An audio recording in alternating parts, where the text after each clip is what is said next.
crypto falls into three categories. And if you're not in one of those three categories, you're going to go to zero. There's risk in the merge, and there are people out there who think it may not go well. If there is a problem, it could get really ugly. SEC rules would destroy crypto. It's a death sentence. The industry thinks it for a reason.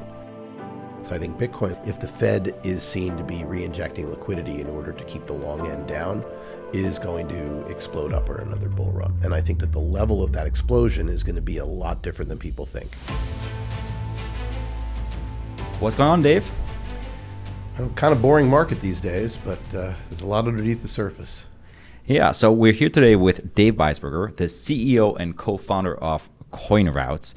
Dave has 30 years experience in market structure, quantitative finance, and trade automation. Today, he's been at many firms from Morgan Stanley to Two Sigma, Solomon Brothers, which later got acquired by Citigroup.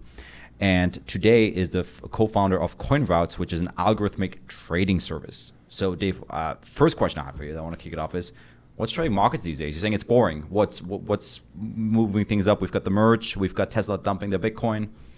I mean, I think that it's pretty simple, actually. My thesis is we're in the eye of a hurricane. We had the leading edge of the hurricane was when the Fed finally decided, oh my God, inflation is a lot higher than we thought. It isn't transitory. What the hell are we going to do? And they started raising rates. And once they started raising rates, it's sort of like the old Warren Buffett aphorism where, you don't know who's swimming without drawers on until the water recedes. When they started raising rates, it stopped a lot of speculation. When the speculation stopped, many things happened. So we suffered through the Terra Luna debacle. We then suffered through various other debacles triggered mostly by Three Arrows Capital being insolvent.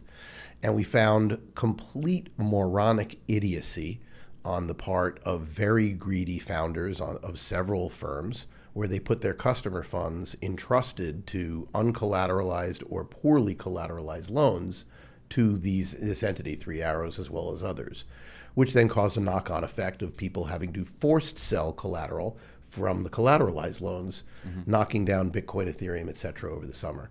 That happened at the same time, however, and people always forget this, that the tech stocks that were the high flyers at the same time all fell around the same amount.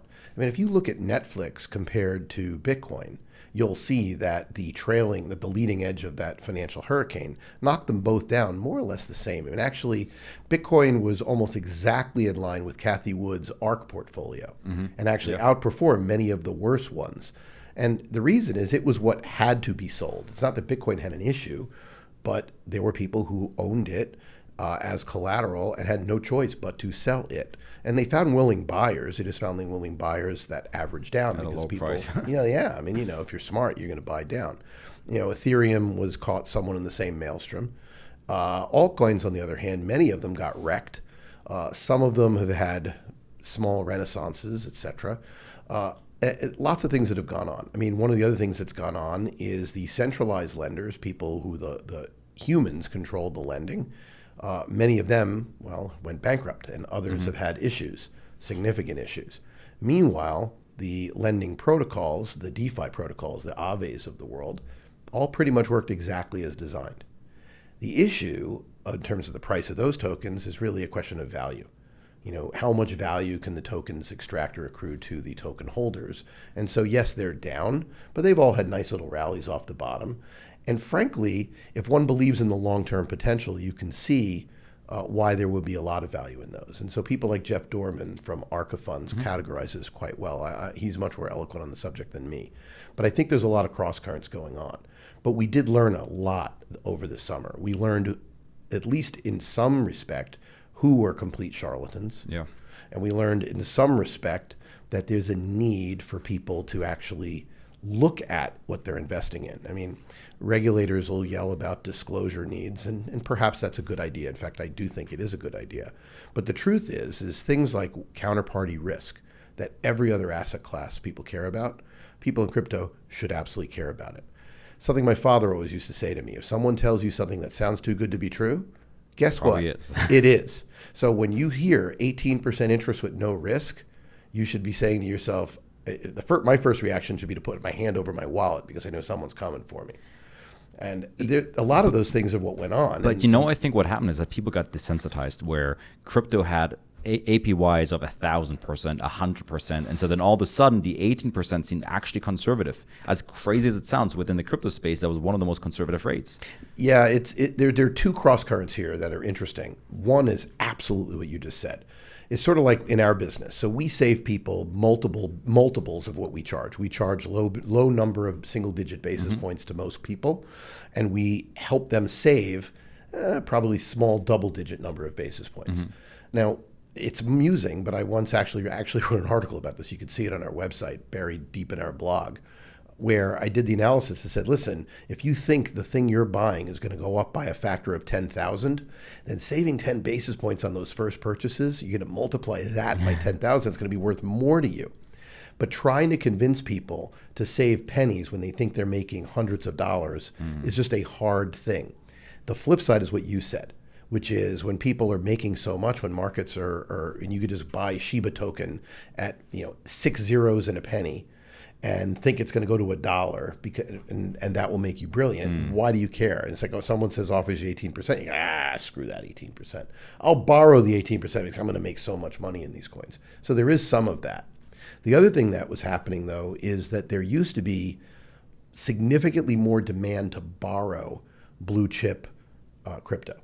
So, this is something that people don't think about. They were borrowed to do what? To borrow, to be able for market makers. So, for example, it used to be true before, in 2017, and 17 was crazy, but 2018, 19, you could, if you had access to the ability to borrow Bitcoin, you could place Bitcoin on Coinbase, on Kraken, on Bitstamp, on Binance, trade in USDT, whatever. And then when one of those exchanges got too far above the others, right?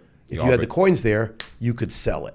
And if you sell it, now you're going to lock in profit. Now this would happen multiple times a day. So firms would itch to do it. And sometimes, it was funny, I remember 2019 really clearly, it had gotten a lot better, but it still took 40 minutes to move Bitcoin from one exchange to another. So if you saw a major arbitrage open up between multiple exchanges, it could last for close to 40 minutes.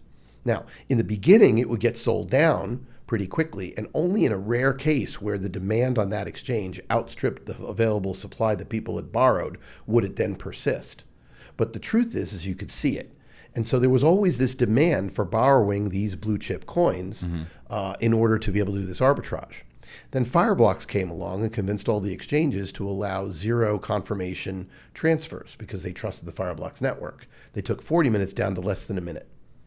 All of a sudden, the demand to borrow Bitcoin went because for at least that purpose. There's still need for borrowing Bitcoin if you want to hedge things like non-deliverable forwards, if you want to do spot or OTC options. There's still reasons to borrow, but the demand was not nearly as ubiquitous, not nearly as strong. So the natural source of what was very obvious yields for a lot of these lenders dried up.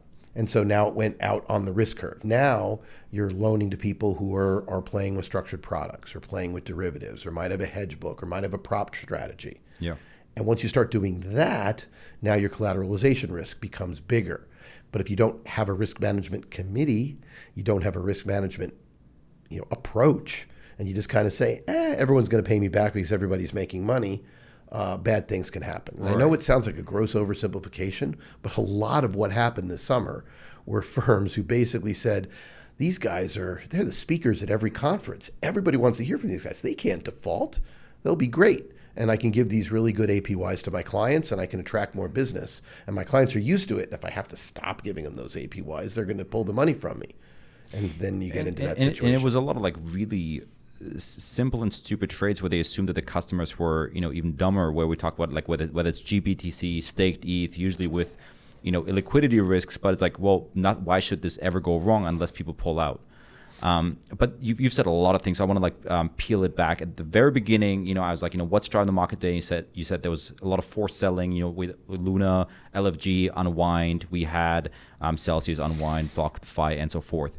Is the forced selling over, or do you see more coming? For example, just to, I think, Hollow out, another lender, filed for creditor protection in Singapore. So there's smaller players now.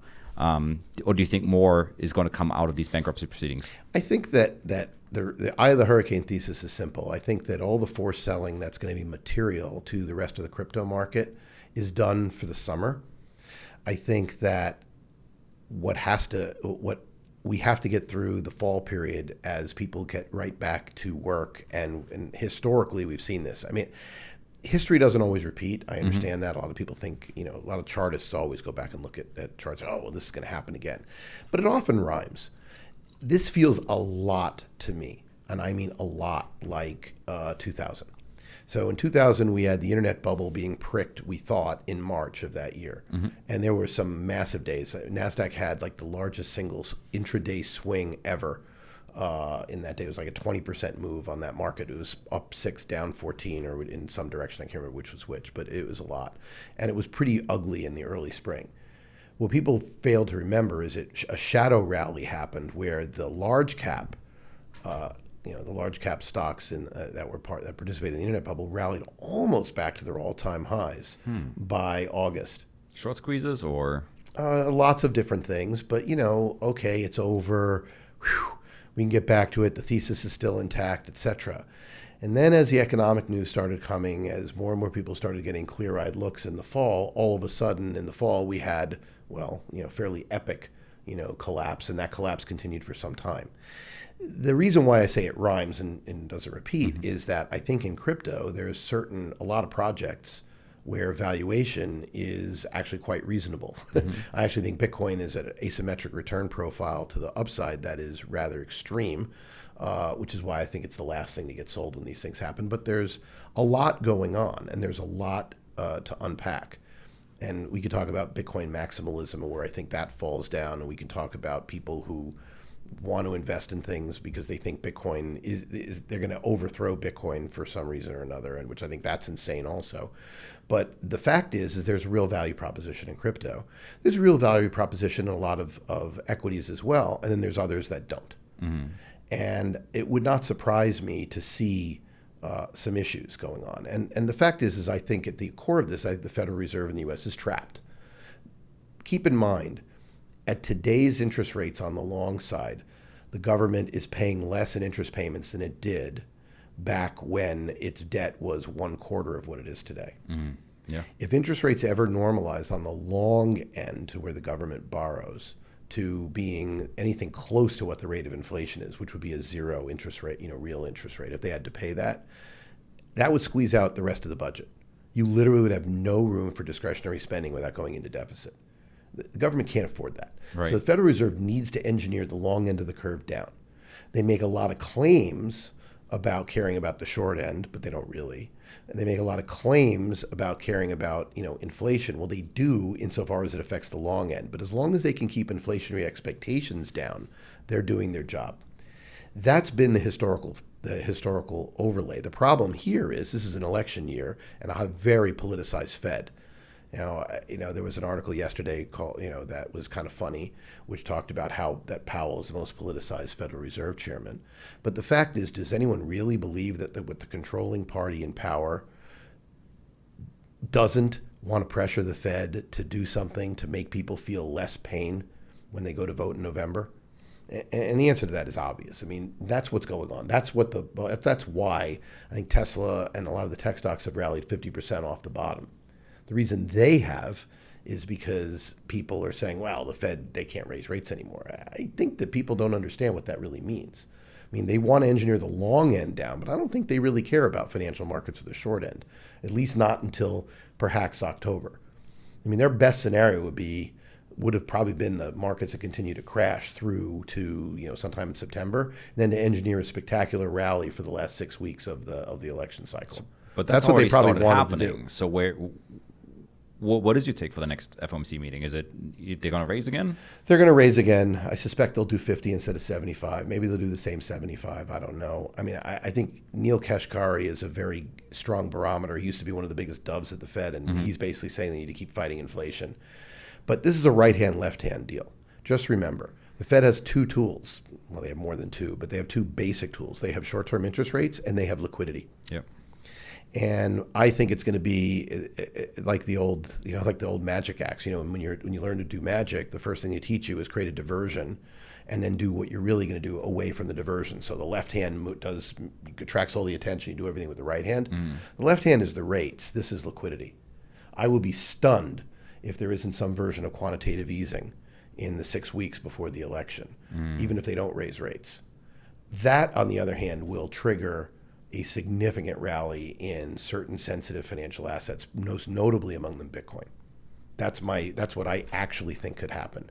And honestly, this is not newsworthy or a big deal in the sense of, Arthur Hayes has been basically saying almost identical things. It's funny, I came to the same theory and then I read what he said and I was like, oh, okay, well, I'm on good. As far as I know, his market calls have been pretty damn close to perfect. So I feel pretty good about mine, because we agree. Of course, I always worry when I agree with too many people, but the fact is, there's certain people when I just don't see how the Fed can allow liquidity to flood flee the system. They need more liquidity to keep the long end down. Right. Now you said, my take from you so far is that you do believe that there's some kind of a return dispersion, because on one hand you said there's a lot of tokens that are vastly overvalued, and there's also a lot of fundamental plays. So the irony is with crypto, I would say, let's say 3 out of 4 years, that's been my observation, we've got a very high correlation where almost everything goes up together, everything goes down together. And then there's 1 or 2 years, for example, like 2019 had pretty good return dispersion where Bitcoin went up, a lot of altcoins kept bleeding. Is that a similar scenario that you see playing out for the next 12, 18 months or so? I'm really good in terms of generically getting the message, but the timing is hard. I don't know about 12 months. I don't know 36 months. What I do know is this. My theory and the way I look at the world is that I basically think crypto falls into very roughly 3 categories. And if you're not in one of those 3 categories, you're going to go to zero. Okay. So the 3 categories are Bitcoin, i.e. store of value, and that is the base layer of the internet, to use Mark Yesko's words, etc. The second category are platforms. People call them layer ones, but we'll call them whatever you want to call them. Smart contract platforms. There's enormous use cases, and it's not just one. Ethereum certainly is in pole position. Solana has some interesting use cases. There are others. People could debate them that understand the tech better than me. But the fact is there's some big use cases, and I want to come back to that because it's important. A lot of Bitcoin maxis just don't get what those use cases are. And the third is, kind of call it whatever you want. Call them communities. And the theory behind communities, I'll make very simple. If you look at the history of technology over the last 50 years, arguably one of the single biggest things that happened was the development of open source technology. And it happened because people felt like it. No incentives whatsoever. Linus Torvalds got paid 0 for doing Unix. Countless thousands of developers got paid nothing for making Unix the operating system that basically runs the world these days.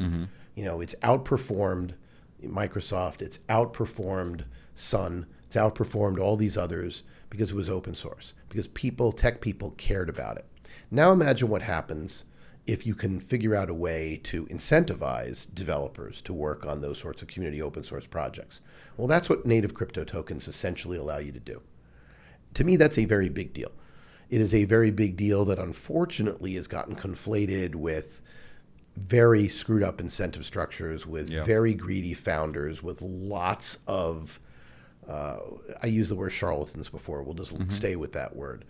But the concept that communities that are building open source technologies can create a native token to reward developers that actually have used code branches in Git, for example. I mean, you can make this, reasonably well defined. That's going to happen. Now, you notice I didn't talk about NFTs. I didn't talk about a lot of other stuff. And the reason is because that's all based upon, those are all use cases based upon smart contracts and platforms, or potentially communities, right? So those are just use cases on top of it. Can fit within those categories, right? Yeah. So when people talk about NFTs are going to be the next big thing, and the answer in my mind is it's going to be very big, and for a bunch of different reasons. Whether you're talking about art or musicians or video or whatever, at the end of the day, a way for artists to be closer to it, for it to be clear, to understand. You look at when you go to a museum and you look at a piece. You think you're looking at the real piece, but any art dealer will tell you that some number of pieces in some museums are actually reproductions, and you just don't know. Well, the reality is with NFT technology, you can know. And that's kind of a big deal. And on the other hand, we have every single thing that comes out, and I don't want to pick on any one of the particularly, popular NFT cases, but I'll just say that the NFTs that people are paying for that are JPEGs basically are one of two possibilities. Every one of them, they're either Beanie Babies or Birkin bags. Beanie Babies basically were $1, pennies worth of fluff and material that at one point were worth, thousands of percent higher, more than their material. And then eventually were worth nothing again.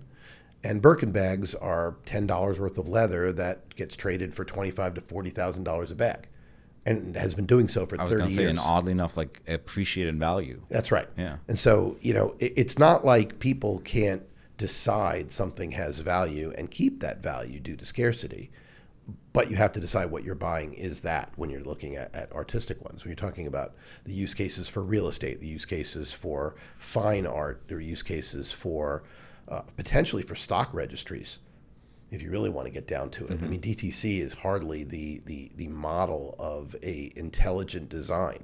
You have these share registries held by one agent. Everybody owns stock in street name. I don't know if you realize, but if you think you own IBM stock, you don't. What you have is a claim on the IBM stock that Wall Street owns based on what your broker-dealer has a claim at DTC. And what we've learned in many proxy battles recently is, guess what? We're not 100% sure who owns what company. Right. And so think about what NFTs would allow you to do. If you turned every share registry into one NFT, then the pieces of the NFT, which could be fungible pieces, but those pieces of the NFT would have to, because you could control it on the ledger, would have to aggregate to the actual market cap of the company. That could happen. In fact, probably will. What chain it's on top of, how it gets built, who does it, I don't know. My guess is the regulators will keep it away from the public blockchains. It'll be on something permissioned. But the fact of the matter is there's use cases here. And that's, so when I say, we have to look at this, you should be doing real research. There are many use cases. The one that's my favorite example, to conclude on this one, is securities lending. Securities lending in the stock market is a multi-billion-dollar business controlled by more or less 8 big banks. When you own stock in a retail account, that's called a box at the firm. And then they will loan that out if in fact they can and get something for it. The big banks that control the lending of most of these boxes make somewhere between 80 and 90% of the returns on this. The institutional investors who own it get a small smidgen, and the hedge funds pay significantly more than they might have to if it was an open market. But it's not an open market. Right. Now compare that to what will go on with the open DeFi protocols and how you would borrow crypto. Big difference. That's a fair market where the protocol takes a small piece and the lender and the borrower arrive at something that's more or less market rated. Are there any particular communities in that space that you are very bullish on? Like, are there? Hasn't happened yet. No. The answer is from like the makers, the Aves, the Maples, the TrueFis, that try to tackle that specific segment. I think that the technology is probably pretty close to good enough. The hard part with that particular market is the regulatory structure has always been an impediment to people actually penetrating it. The benefit of having been over 30 years in the business is I've seen this story before. I still remember in 1990 sitting in a room and I was running program trading technology for Morgan Stanley at the time. And I had built the first program trading system on Wall Street, and this little thing called the crash of '87 happened, and everyone blamed us. So back in those days, if I told people what I did for a living, I got booed at in cocktail parties. They'd be like, you did what? Because people thought program trading caused the crash. Well, no, we didn't. It was something called portfolio insurance, but that's a different story. But when they were investigating it, the thing called the Brady Commission was put together, and they talked to me and my peers at all the other big banks. And then they did a follow-up a couple years later. So we were in early 1990, sitting in a room, and someone asked the question, when do you think all trading in the United States will be fully electronic? And one by one, there were like 6 of us. Next year, next 3 years, next 2 years, next 3 years, next 1 year. They got to me and I said, I don't know, 10, 15 years. And they all looked at me like I was a heretic. They're like, but you're a technologist. How can you not think that? And my answer was, well, it's really simple. how much money do you guys make? Because I know that the average salesperson on the trading desk makes more than me, and the managing director makes 10x, if not 20x what I make. And they will make less when the market goes fully electronic. So it's going to take time to get to it's going to have to become an overwhelming case before banks are going to give up without a fight on all these sort of oligopolistic businesses. It will happen, but it's going to take time. And it'll probably start with other businesses and probably start in Europe and other markets where they have less control. No, that makes a lot of sense. I'm curious, in the beginning, it sounded a little bit like you were mostly focused on Bitcoin maximalists. Then you said the Bitcoin maximalists are wrong. So you like SOVs, platforms, communities. When it comes to platforms, you said, Ethereum is kind of the front horse. Solana's catching up. When it comes to market structure, the last few months have been really dominated by Ethereum with the Ethereum Merge. What kind of flows are you seeing there? Is this mostly like retail hyping it up, or do you think institutions are buying into this thesis like, hey, it's ESG friendly? It is really, really interesting. Normally, I have a strong opinion, and you can probably tell because I've had a lot of strong opinions. Normally, my strong opinion would be buy the rumor, sell the news. That, okay, buy it now and wait to sell it on September 15th when everything comes off without a hitch and people will be waiting for the new buyers to come in and boom. I'm not so sure. And the reason I'm not so sure is because there's risk in the merge and there are people out there who think it may not go well. And so you've seen, you basically saw futures at weird premia to the stock because people thought, well, I'll buy after the merge, so we won't have any of these problems. Well, when that happens, with market makers in position where come the merge, they may have to cover their short positions in the spot. Right. And so we could have an interesting follow through if it does come off without a hitch. On the other hand, if there is a problem, it could get really ugly because it's positioned in a way where I think the vast majority of the market just assumes it's going to be a driver of future value. So God forbid there's an issue and it doesn't come off without a hitch, it could be a serious problem for it. But the fact is that there's a lot of people who believe that the ESG side of it. I am not one of those people. I think that proof of work actually makes sense. I find the narrative around Bitcoin's use of energy to be disturbingly reminiscent of a lot of the cons that have been played over our life. I mean, I'm reminded, and I was a high school and college debater, so I got the pleasure of reading all about Thomas Malthus, who posits that that we would basically, if you believed him, we would all be dead by now. Or Paul Ehrlich, who in the 1960s, and this guy is still, by the way, revered, in the 1960s wrote a book called The Population Bomb, saying if the Earth's population went over 1 billion people, we'd have mass famine, starvation, etc. Because he took a look at our food production. Now, of course, we're 8x that, and we have a lower percentage of starvation than we did back then. So obviously, a lot of the ESG narrative is driven by what are essentially extremists. Then there are others in the ESG narrative who make a lot of sense, who say, well, we need to adapt, we need to understand, we need to deal with things. So it's a really interesting dynamic. Bitcoin uses less energy than we spend on drying our clothes, and not by a little, and not by a lot, or not by a little, it's by a fair amount. We actually use more money lighting Christmas lights than we do mining Bitcoin on a yearly basis. I mean, it's insane. And yet that's what they look at. So I think that part of the narrative is overblown. But that said, what is the interesting narrative with Ethereum when all the dust settles is going to be what's going to happen to gas fees. Will the network be affordable for its use cases? And if going to proof of stake will allow it to become affordable, it's going to do extremely well. If going to proof of stake centralizes the network too much and the gas fees don't come down, or God forbid they go up, it's going to lose to Solana and others. Now, but the only counter argument to this is that as the gas fees rise with EP13, it's going to become deflationary. It's going to be harder money than Bitcoin, so to say, because it's going to burn more than it issues. I think it takes over 16 Gwei. If the gas fees are over 16 Gwei, it will become deflationary. And you have roll-ups. You've got optimism, arbitrum. Who's going to use it? My problem is the gas. If you get into a virtuous circle where gas fees in value terms go higher, higher, and higher, how does that help anybody who's using it? Most of the use cases for Ethereum are banking on transactional costs that are cheap. And if transaction costs keep going higher and higher, how does DeFi on Ethereum work when the most important determinant of whether or not you can make a market or provide liquidity is gas fees. Yeah, I think the argument is that Ethereum becomes the settlement layer, and people utilize Arbitrum, Optimism rollups for the daily transactions, and it becomes settlement layer that sure is more pricey. And if we do it on a global scale, then that's fair, and that's one of the reasons. Look, I own Ethereum. I'm not gonna hide that fact. I mean, I personally think that there's value there. And I think that the layer 2s that you're talking about on top of the layer 1 could very well work. But there is a big difference when you're talking about what is a global store of value. A global store of value is not something that is owned by people who have control over the network. I mean, nobody owns all the world's gold. Mm-hmm. Nobody can own all the world's Bitcoin in the same way. It is a very different thing. And if you look through the history of money, it has never been something that was controlled until very recently. I mean, we're like 50 years into a fiat experiment.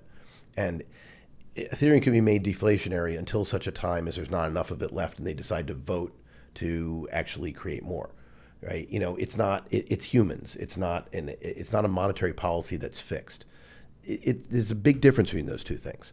I mean, the biggest threat to gold as a store of value before the technology of Bitcoin and the internet came along was the fact that we might be able to mine an asteroid. Right? So think about that. That's a very big difference. And so, you could talk about the theories and all that. There's room for a base layer like Bitcoin, mm-hmm. and there's room for platforms because there are many things as the world goes more and more digital. And to me, what I have a very hard time understanding in the abstract, but I totally understand why it's happening, mm-hmm. is the internecine warfare between Bitcoin maximalists and ETH maximalists and various tribes in crypto. Now, why I say I understand it fully, but it just makes no sense, is anyone who's ever sat in a team and you've seen the religious fervor that developers have always had versus languages, whether it was Java versus C or whatever, mm-hmm. Developers always end up with incredibly strong personalities and personal biases. So the fact that that's translated into inter-tribal warfare in crypto, I guess shouldn't surprise us. Of course, when you add money to the equation too, it's like sports teams, except that the whole livelihood is in it. That's right.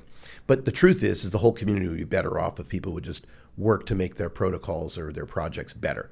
Yep. So the people on the Bitcoin side focus on things like Lightning, mm-hmm. and being able to, and layers on top of it, as well as helping people become able to invest in it, right? We were talking about, before we started the podcast, we were talking about, what is the key for Bitcoin to become digital gold? And the answer to that, if you go through every characteristic of money, of all the characteristics of money, whether it's durability, portability, verifiability, it's transferability, all of those, it literally is a superior money to anything that's ever existed before. But the key is acceptance. And acceptance of Bitcoin is still rather limited, relatively speaking. So how do we change that? We change that by education, people learning about it, and also making people able to hold it without changing their lives. And as much as we hate that, that means Aunt Minnie in Minnesota might need to buy Bitcoin in a brokerage account, or Joe's police benevolent fund may need to buy it through their provider like a BlackRock. And the reality is that's something that has to happen in order for the average person to think of Bitcoin the same way that they do when they see the Dow Jones. Mm. And that's actually a great segue, because one of the things clearly that came up in a prior conversation was regulation. And just in the last maybe 2 months or so, we've had the Treasury sanction Tornado Cash. We had the SEC, I think, hit 11 or 12 tokens on Coinbase saying that they're securities. And of course, it's I watched a podcast of yours, I think, with Scott Melker about the ETF, and I know you had very strong opinions about the ETF too. Very. And earlier you said, you believe that these lending markets could happen, but on permissioned blockchains. Mm-hmm. So where do you strike the balance between all that? I know there's a big disagreement right now about we're losing the cypherpunk movement, but at the same time, we're not going to get any sort of adoption without that regulation. Look, almost every serious person in crypto that I know, and I know a lot, all believe that principles-based regulation will be a good thing. And all believe that prescriptive enforcement-based regulation is going to push this industry away from the United States, and it already has been, and is costing people money.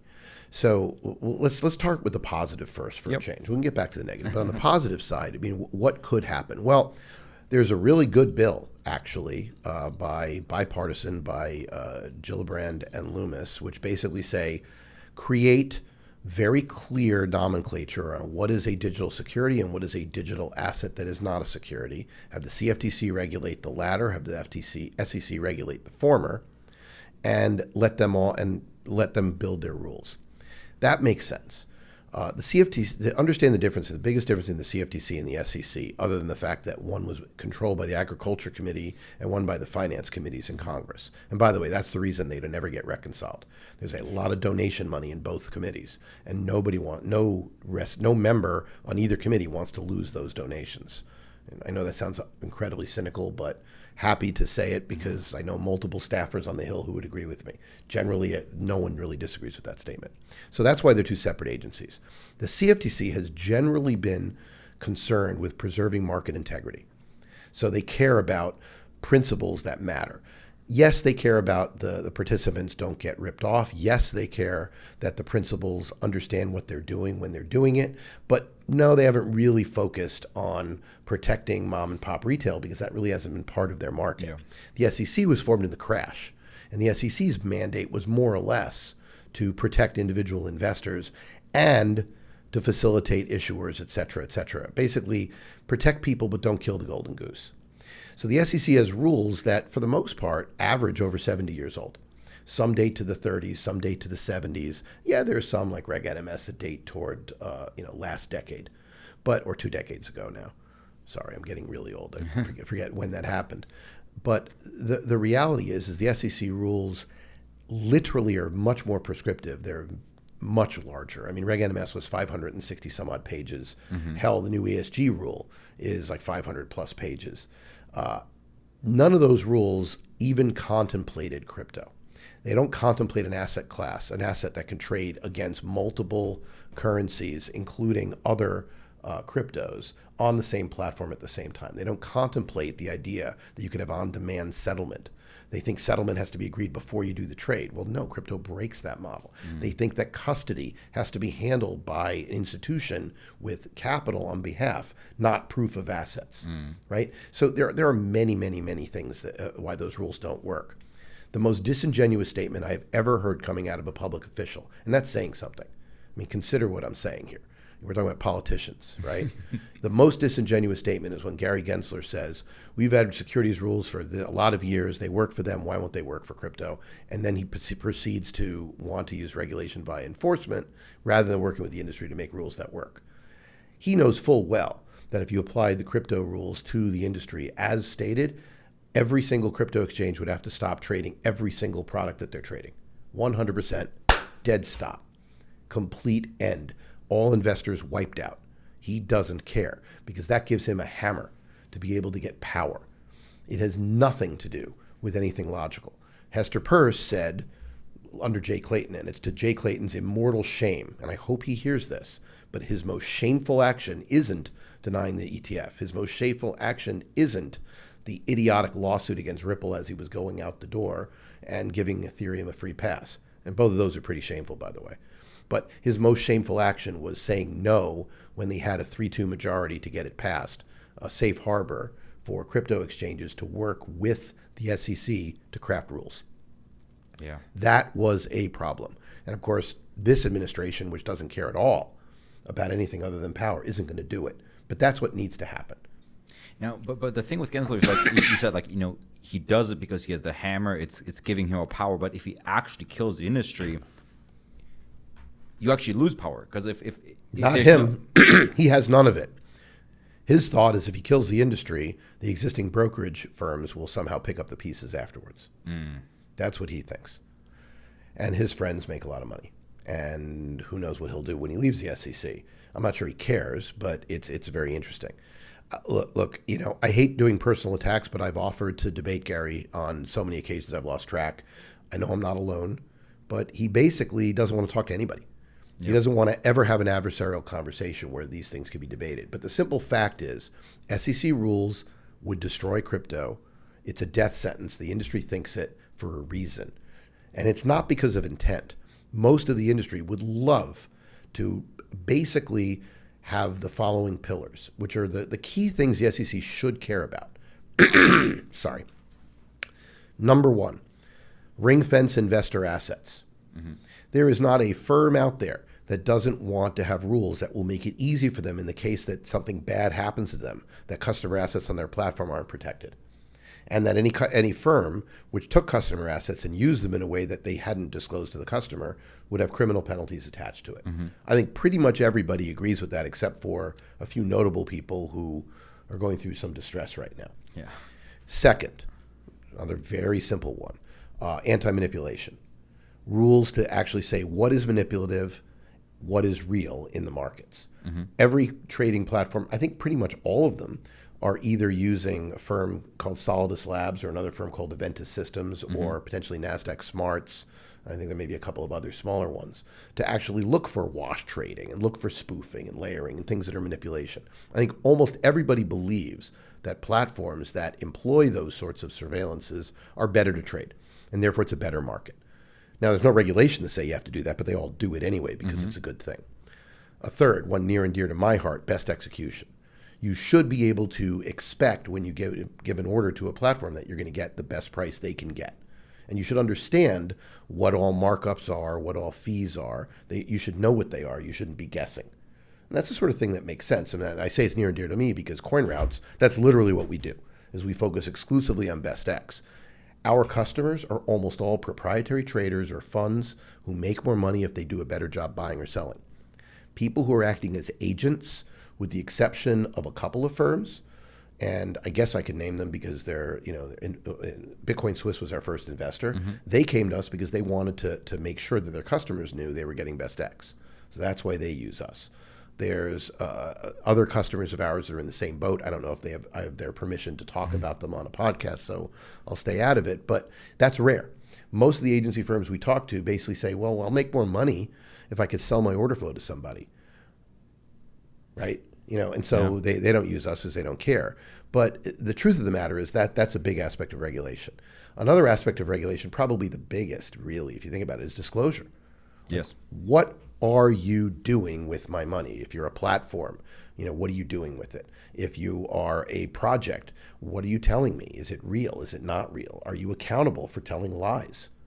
I mean, I was always dumbfounded after the global financial crisis that we didn't have a regulation set that happened out of the crash that was similar to what was happened in 29. I mean, the crash of 29, the after effects of that were regulations that if a broker dealer literally markets something that is mildly misleading, they could literally get fined by FINRA, which at the time didn't exist, but it exists now. But a fine by the regulators. Real estate agents never had that. You can basically conceal what's going on in a house. You conceal the pricing. You don't have to tell why you told people what your price would be. All of that never happened. It shows how politically powerful they are. So they never had those disclosure rules. And people worry about the real estate market. We all know what that is. Go buy a place and tell me if you haven't had the feeling that someone was lying to you along the way, because if you do, you'd be the first person that I've ever talked to who would say that. But in crypto, it's endemic. There are many people who say many things knowingly not telling the truth. We know that. I mean, it's not just Do Kwon, although he may have been the worst. 100%. I mean, it's across the board, whether that's service providers, whether that's exchanges, whether that's projects. Now, the biggest challenge I see with that is I think disclosures have to improve. They have to be standardized. Now, the challenge is that a lot of these projects, they're startups. Some of them have, 50 million market cap, 100 million market cap.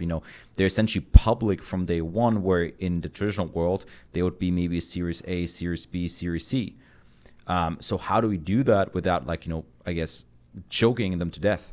It's a great question. And, I think that the private markets will be the best solutions. Places like Masari. Yeah. So Ryan Selkis has been pushing this since I've known him. And I guess I've known him for almost full 5 years that I've been doing at CoinRoutes. And, I think there are ways to improve that. But a very, very simple rule, which says if you're a project and you tell a known falsehood, you're going to go to prison. You're going to be subject to punitive damages in civil court. Does a lot because, people if you say, I am going to do X, and there's so many examples, and I don't want to pick on any of them, and you don't do X, but there's no penalty for that, well, okay, you're going to keep doing it. As soon as people who say things that are knowingly false actually get punished for it, it's a problem. It's amazing how circumspect people get when they know that if it turns out that what they're saying isn't true, they have a problem. So that's why brokerages always have disclaimers up the wazoo, right? Past performance doesn't equal future this, and people think that that's all a small thing. Trust me, I've run 2 broker dealers in my life. I know what I was allowed to say versus what I might have wanted to say when marketing our products. Those are vast gulfs. It wouldn't hurt for projects to all, 50 million. Those founders have still made a lot of money if in fact they that's their market cap. It wouldn't hurt them to spend a few $1,000 to hire legal opinions to say, okay, can I say this? Is this reasonable, etc. Because eventually holding their feet to the flame. I think that matters. But that's, once again, is a principles-based rule. You don't have to have rules that say you're going to do a 50-page prospectus, which is going to detail all this crap about financial statements that don't exist for a crypto project. And that's the problem, because the SEC's way of doing this is they're going to have this prospectus, and the prospectus is going to be huge, and it's going to ask for what the director's financial statements were, and what your ARRs are, and what your customers are, and everything in the case of these crypto projects that you mentioned are all future based, right? There's no there. There are things that they have to disclose. Like, for example, you don't have to ask yourself, how does a corporation run? The board of directors either have 1 vote each or they're super votes. It's pretty straightforward. Every crypto project is a totally different governance stack. Yep. And how that governance works and how the token lockups work, all of those things are dramatically important in crypto. None of those are even discussed in the SEC rules. And it's possible for shops like mine to keep up, but for if you're doing it full time around the clock, but if you're a normal retail investor, it is impossible to know how are the keys managed, for example, right? Is it an actual genuine multi-sig, or is it more so that one guy actually has the keys and it's more, it's consensus on Snapshot, because Snapshot doesn't really mean anything because that's off chain. There are many aspects of it. Like the most recent hack, that was because people, what was the name of it? Nomad?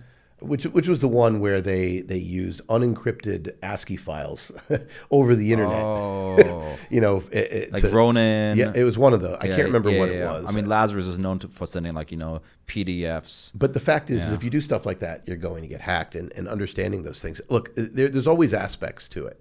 There's not a company out there of the 15,000 or so that trade OTC, which is really the better analog for most of these smaller crypto projects than the NMS stocks, National Market System stocks that you know and love. There are many of those companies that are just complete crap. So a company out there called OTC Markets, run by a friend of mine named Cromwell Colson, he took this over years ago. And what he did was he took the pinks and bullies, which were the total Wild West, and he started creating tiers on his ATS, his market, and said, okay, if you meet these standards, you can be in this tier. And it has something to do with its size as well as levels of disclosure, et cetera, et cetera. It wouldn't hurt for crypto markets to adopt similar things, but they're going to need to be pushed, because as long as that you do stuff like that, it costs money. No one does something that costs them a lot of money unless there's a natural reason to do so. So basic regulation could allow that to kind of evolve. But once again, not the kind of heavy-handed regulation that the SEC wants to do. Right. You're specialized really in market structure, and so something we talked about earlier before we started rolling is that with all these small cap projects, instead of investing, for example, into compliance and so forth, sometimes invest into, let's say, market makers that make their charts go wild. As a without going to, I guess how would you guide a retail investor? How would you guide an investor in general from being wise and avoiding, when do you know that a chart is being manipulated? When are the flows inorganic, since clearly a lot of the exchanges, they're not monitoring that? It's an interesting question. I don't ever think about it from that perspective. The fact of the matter is, if you're investing, you're basically investing in what are like the pink sheet stocks. And I made the point before, and I'll make it again for your audience, which is what is old is new again. I'll never forget in 1998 buying a stock called Net Taxi. Net Taxi the year before, in 1997, was called Swan Valley Snowmobiles, and it had a market cap of about $200,000. They changed the name to NetTaxi. They claim to be forming a digital community. They had something that looks a little like what we now see as Clover, the little devices all the retail people have.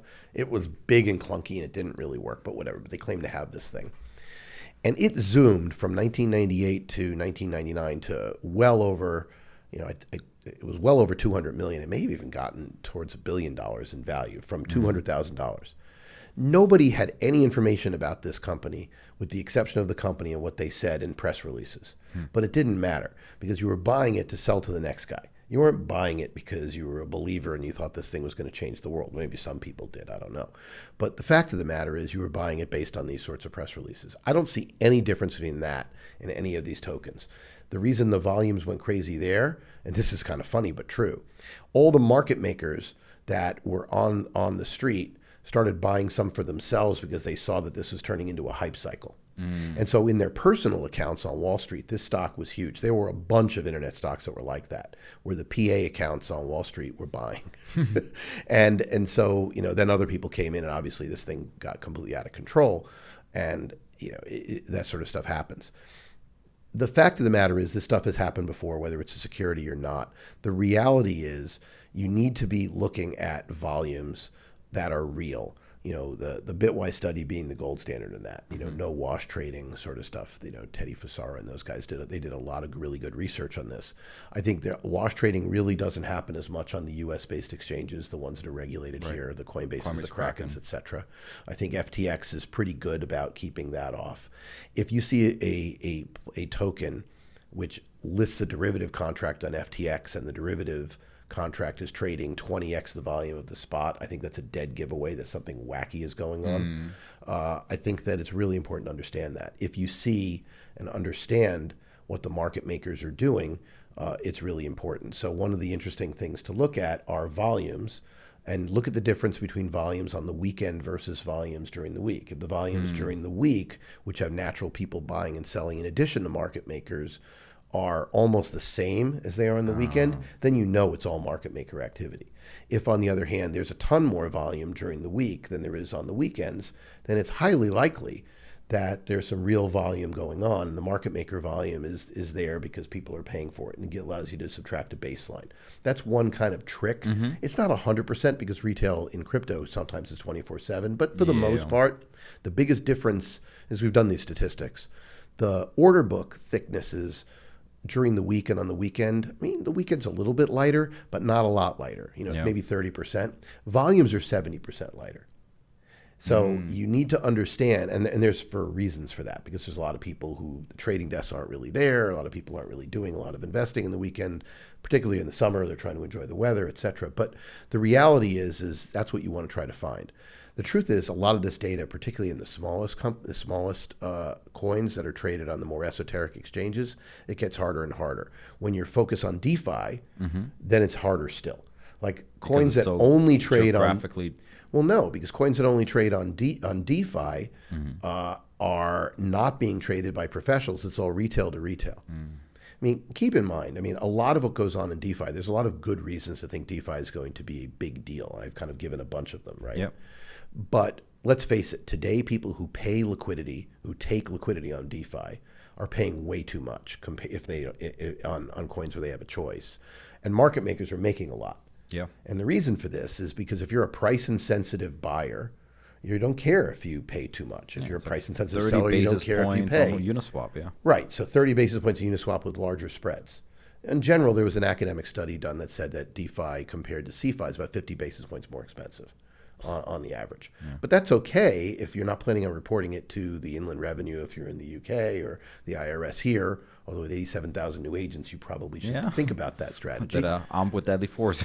But the reality is that there's regulatory arbitrages and reasons why people use DeFi and are willing to pay more to trade on it.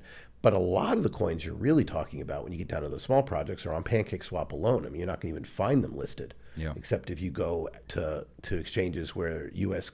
citizens are not allowed to trade because they're not registered. I don't want to start naming because I can inform you, but a lot of them just shut down, have issues. It's been here for many years too, and part of the reason is too, they let projects pay to be listed. Well, that's another enormous problem, really. The whole notion of being listed as making people think that it's more valuable because you can get liquidity. What is that basically saying? That's saying, well, listen, we're going to promote your project, and you pay us for that. Well, there are listing fees in equities as well. The New York Stock Exchange is not cheap. But there, what you're paying for, theoretically, is the veneer of the accounting standards to know that you're telling the truth. I think it's pretty uneven. I think some exchanges actually do some diligence on the coins that they list, and some, their diligence exists basically to say, okay, how much money did I get? I don't know how that is, and I don't want to talk about it specifically because not my area of expertise. But the notion that you would pay to list a coin and it's pure marketing and it has nothing to do with any ratification of what you're saying to be true about your governance or any of the statements that you've made is kind of problematic. Yeah. And then like the listing is the first part of the marketing. The second part of the market is like buying volume essentially, which then, as we discussed, makes people feel safer because they think there's extra liquidity, which both happens on CeFi and even on DeFi. You can check, but a lot of times there's a couple wallets that make up most of the liquidity in a DeFi pool. And when they exit, then a lot of these tokens will not have a single droplet of ETH left. I mean, I have flashbacks. I mean, the whole Luna crisis, which is really the example of this, the master example, is a total flashback to me to sitting on the trading desk in October of 1987. So what happened in 1987, for people who don't know, is the great crash, 25% in one day, which we haven't seen. The biggest percentage crash, in market history, happened because all the big firms on Wall Street sold something called portfolio insurance. Essentially, what they told all these companies were, you could buy, and we could guarantee that no more than 5% below where you buy it, we will be able to sell futures to get you out of the position. So you'll never lose more than 5%. Or 10, or whatever the number was, 2%. It could have been anything. But they sold so much of it that the bids that were normally there in the futures market were dwarfed by 10 to 1. So what happened on that day was there was a trigger that a bunch of portfolio insurance contracts had to be sold in the morning. And they all got sold. And the market lurched down 300 points, boom, down, dead, knocking down massive technical levels, and some of them didn't even get finished. Then there was a bit of a respite when all the firms finished selling all their forced selling. And then at 3 o'clock, all the people who had bought stock on margin started getting margin calls. And now there was no liquidity left at this point. At now, 3 o'clock, all of a sudden, kazoom, they start selling again, and it went down mercilessly into the closing bell. By the way, that's why they put in circuit breakers, because they said, okay, wait a minute, this went too far. I mean, generally speaking, if you look at the way the market was, it probably did go too far. I mean, I remember being on the trading desk that day. I always tell this story. People find it hysterical, but it's true. There was, the phone would ring. So the phone on the NASDAQ desk rang. One trader looks at another trader, and he goes, I'm not picking that phone up. They're going to make me buy something, and I can't buy anything. The other guy goes, I can't buy anything. I'll get fired. And finally, it kept ringing. Finally, one of the guys picks it up and he goes, I clean. No. I clean. No stock. I clean. And he hangs up the phone. To this day, I'm convinced that someone who knows Seth MacFarlane heard that and based one of the characters in Family Guy on that character. Oh, yeah. I mean, I watched it myself. Consuelo was based on, I still think that that's true. I have no idea how. It was on the Morgan Stanley trading desk. I mean, I've never met Seth MacFarlane. I don't know, but I literally heard that for the first time that day. But the fact is that there wasn't liquidity. So now, if you think about what happened in the Luna situation, they basically predicated upon, well, this is what the liquidity is, and sure, we can handle it. And once it got to be too much, there was air. Yeah. Literal air. I think Whirlpool had like $500 million only. Yeah. Whatever it was, it's just boom, done. And that can happen. And markets are like that. People always, when you think of market structure, they always forget. I don't care what your market structure is. It always looks the same. Now, you can kind of do things differently, but pictorially, it looks sort of like a bell curve where the price is then is where most of the liquidity is. And the farther you move away from the price at that time, the less liquidity there is, to the point where it always punches through. I don't care if you're talking about an order book. Yep. I don't care if you're talking about an instantaneous auction.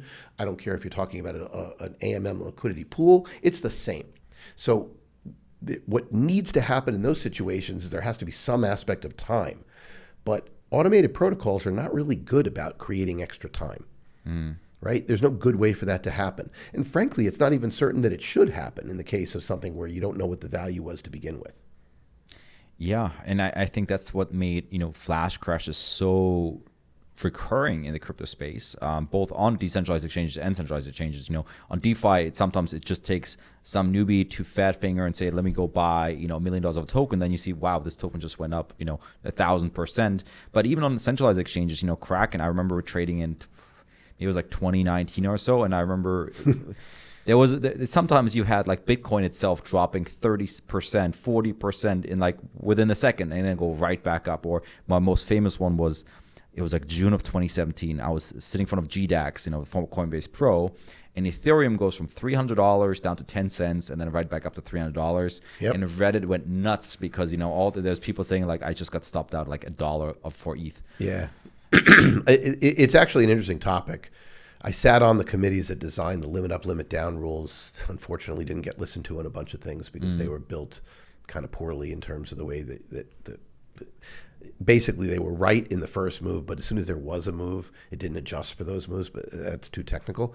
Look, the reality is in a market that's such as we've seen, what we have seen is the exchanges get better and better and better and better, and Yep. market makers get better and better at controlling the damage. Flash events can always happen with electronic order books. That's one of the things at CoinRoutes we created something called Smart Stop for people who want to get stopped out. What does it do? It basically says you can pick multiple exchanges Yep. that only if all three of them, all four of them, all five of them get below that level does your stop get triggered. Now you may want to trade only on one exchange. Right. But you can at least do that, so that way you won't have that event happen. But the truth of the matter is that these problems the market is solving them slowly.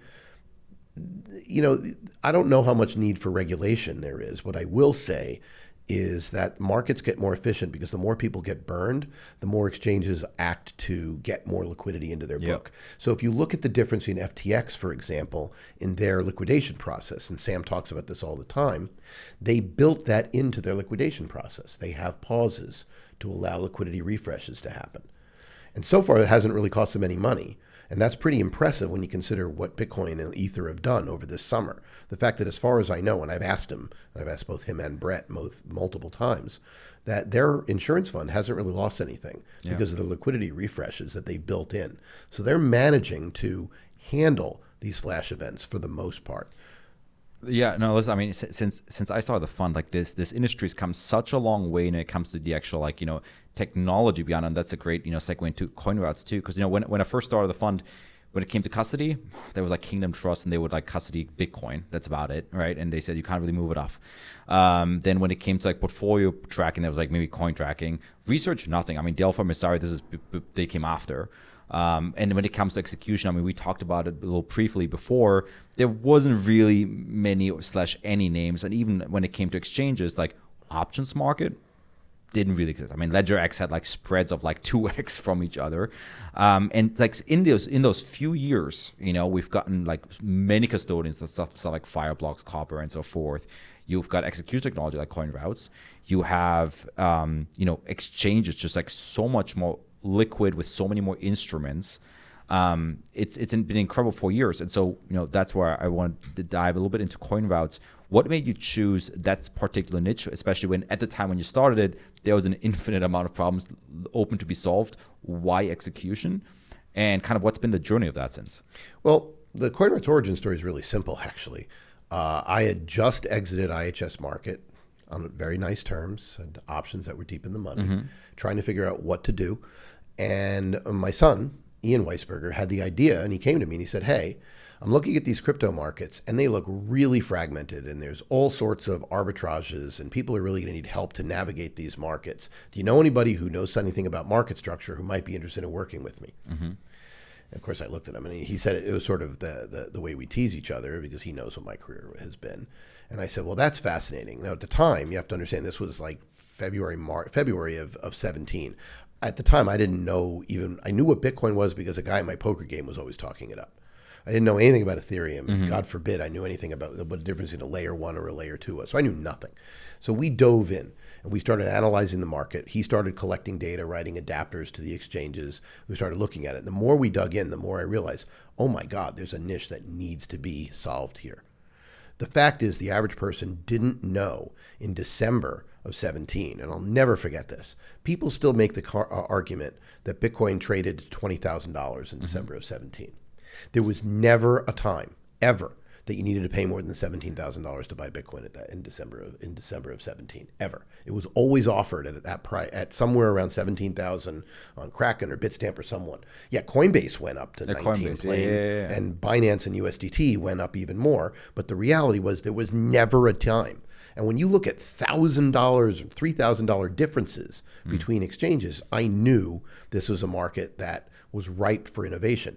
It had all the aspects of everything I've ever seen in my career. In my career, I cared about electronic markets. Well, piecing together electronic markets, that was sort of my jam. Yep. And I did it from the beginning. So what we did is we took a step back and we said, oh my gosh, this market is all electronic, but it's different. It's not the same as equities. What are the differences? Well, there are two huge ones that only a market structure like me, geek like me, would really appreciate. The first is the tick size difference. Unlike other markets, the tick sizes were constrained. Here it's the Wild West. Any exchange could set any tick size they wanted. Yeah. To this day, I will tell anybody, and it's a hill I'll die on, that I am absolutely convinced that there's no need for markets, from governments or regulations to standardize tick sizes. It does not help markets at all. Actually, arguably, it's better to have multiple ones and let the market figure out what the best are. Yep. That's neither here nor there.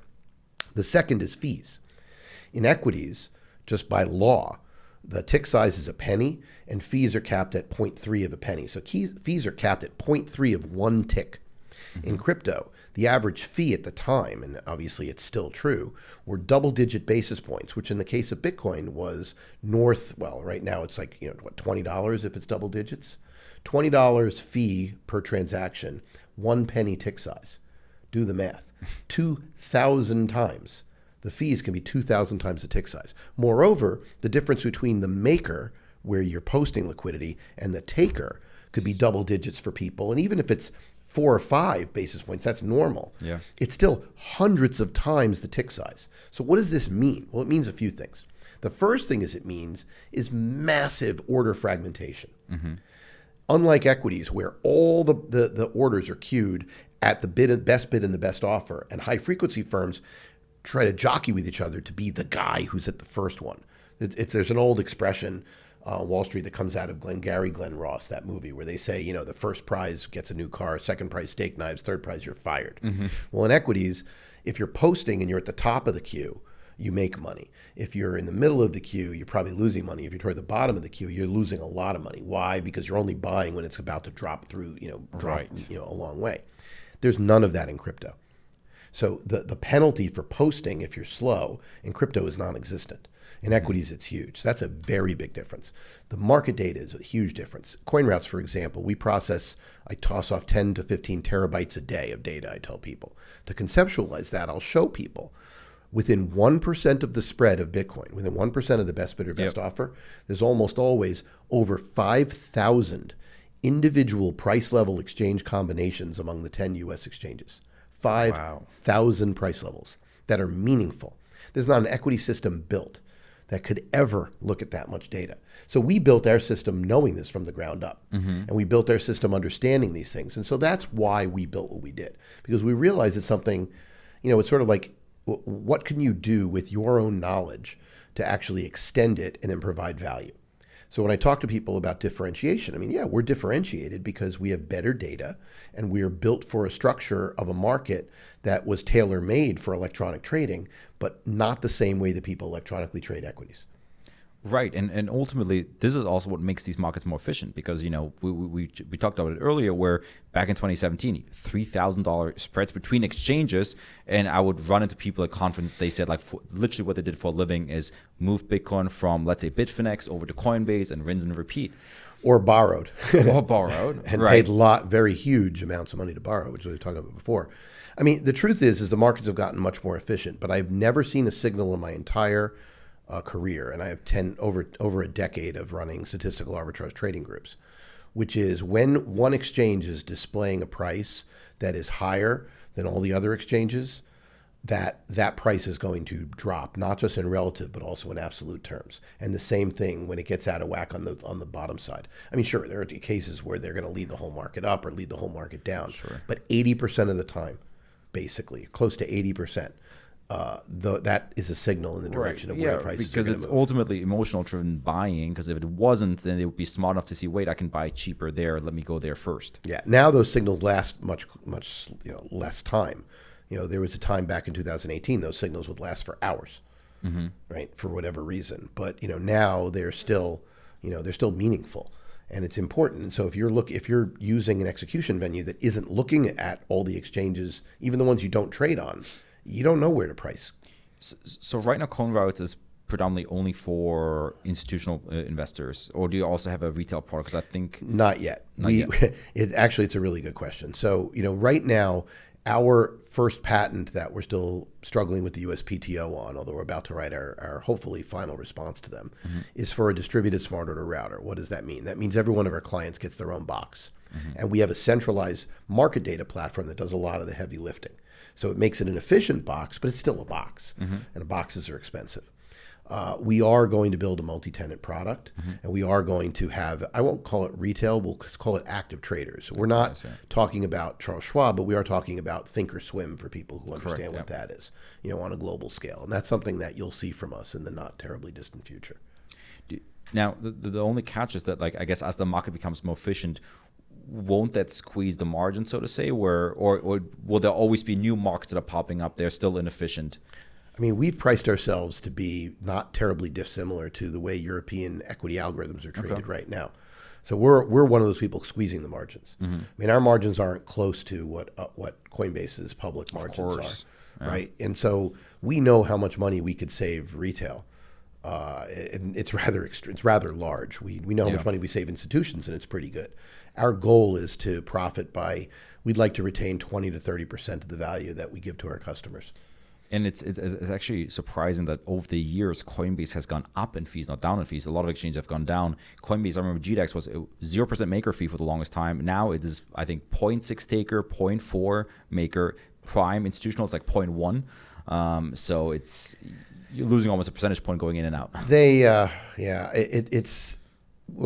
been asked to comment about Coinbase many times. The Wall Street Journal quoted me, et cetera. The question on Coinbase is 95% of their current margins are going to compress in the next decade. The question is, over that same time, will the market grow by more than 10x? Sure. Will it grow by more than 20x? If the market grows by 20x and their margins compress 95% and they maintain their market share, then they're going to be able to maintain that level of profitability. If they can do that, then they're probably cheap at the current prices. They were probably fairly valued back when I made the comment. If the market grows by 50x, well, then they're a good buy. If the market's only going to grow by 10x or less, they're terrible, right? And so you really have to understand, look, their margins will compress by 90 to 95%. That is an absolute ironclad fact. I'll make that bet with anybody that within 10 years that will happen. Now, why do I say that? In equities, retail pays nothing to trade, free. Institutions pay a little. In crypto, institutions pay a little bit more than a little, but still not that much more. And retail pays orders of magnitude more. That only exists because retail right now doesn't know who to trust. The worst kept secret on the planet is if we had a good regulatory regime where retail knew who to trust, those margins would go away. They have to. Yeah. Right? Because the reason Coinbase gets the money they get, the reason other people do is because the retail says, who could I trust? I got to trust someone with the big balance sheet. They're the only listed one. Who can I trust? Probably trade it, yeah. And that's a big deal. The more you had better regulation, the more you had trusted players getting into the market, those margins can't fade away. Yeah, they will fade away. It would be that we've, as I said, seen the movie before. We saw what the online brokerages did. I mean, I remember how much I used to have to pay to stock trade before the online brokerages came in the mid 90s. We're talking, literally during that one period of time, I mean, it dropped, cost to trade dropped by well over 95%. It's going to repeat. It's the same thing because there's no reason why it wouldn't. I got two more questions for you before we wrap it up. One, since you're a master market structure, when you try to assess market structure, what are some of the key metrics or indicators or things you look for? So far, I've heard that volume is very important. For example, like spot to derivatives, perhaps flows, like difference between exchanges. What are some of like maybe your top 3-5 things that you monitor? Well, the order book is hugely important, and not the order book on an individual exchange, but a composite order book to actually know where the supply-demand curves are. Yep. Understanding the ratio of that to actual volumes is important to know whether it's real. We've talked about those things.